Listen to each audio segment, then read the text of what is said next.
تو ان چیزوں کو چھوڑ کر آپ اللہ سے دعا مانگنے کی طرف توجہ دیں۔ میں بھی دعا کرتا ہوں اللہ آپ کے شوہر کے دل میں آپ کی محبت پیدا کرے۔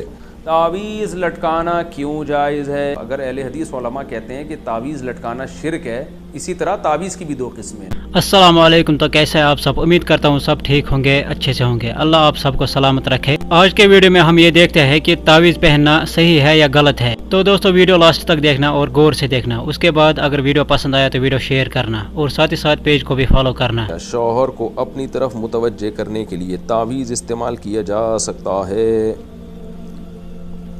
اللہ آپ کے شوہر کو ہدایت دیں۔ کتنی اچھی بیوی ہے جو چاہتی ہے کہ شوہر میری طرف متوجہ ہو۔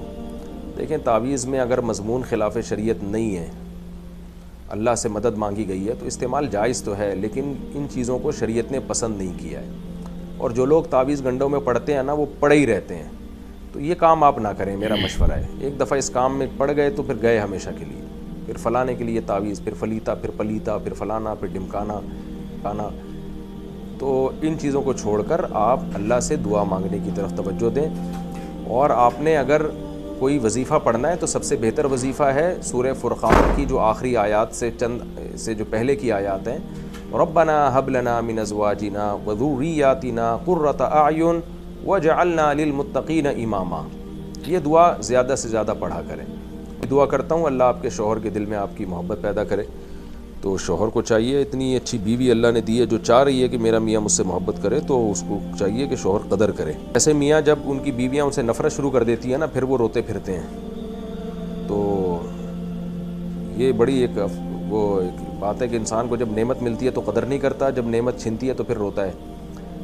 تو دعا مانگیں بس اپنے ہسبینڈ کے لیے، اور ایسے کام بھی کریں جن سے ان کی توجہ آپ کی طرف ہو۔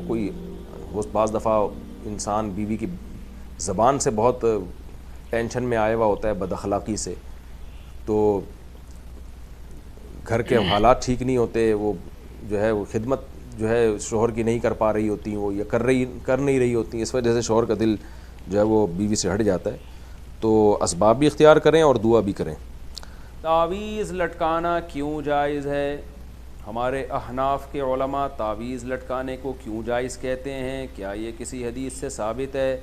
جبکہ دوسری طرف اہل حدیث علماء اس کو شرک کہتے ہیں، جو سب سے بڑا گناہ ہے۔ اور اس کی مضبوط دلیل بھی ہے کہ حدیث میں آتا ہے کہ جس نے تعویذ لٹکایا اس نے شرک کیا۔ اگر اہل حدیث علماء کہتے ہیں کہ تعویذ لٹکانا شرک ہے، تو جس حدیث سے وہ دلیل پکڑ رہے ہیں نا، اسی حدیث میں رقیہ کو بھی شرک کہا گیا ہے، یعنی دم کرنا۔ حالانکہ رقیہ کو اہل حدیث علماء بھی مانتے ہیں کہ شرک نہیں ہے۔ تو پتہ یہ چلا کہ جس حدیث میں تعویذ لٹکانے کو شرک قرار دیا ہے، اس سے تعویذ سے شرکیہ تعویذ مراد ہے۔ وہ تعویذ جس میں قرآنی آیات ہوں یا دعائیں ہوں، وہ تعویذ حدیث میں داخل نہیں ہے، کیونکہ رقیہ بھی جیسے شرکیہ بھی ہوتا ہے اور جائز رقیہ کہتے ہیں دم کرنا، تو رقیہ بھی جائز بھی ہوتا ہے، شرکیہ رقیہ بھی ہوتا ہے۔ تو اسی طرح تعویذ بھی جائز بھی ہوتا ہے، شرکیہ بھی ہوتا ہے۔ تو اہل حدیث علماء جس حدیث سے استدلال کر کے ہر قسم کے تعویذ کو شرک کہہ رہے ہیں نا، اسی حدیث سے پھر تو ہر قسم کا دم درود بھی شرک ہو جائے گا، حالانکہ ایسا نہیں ہے۔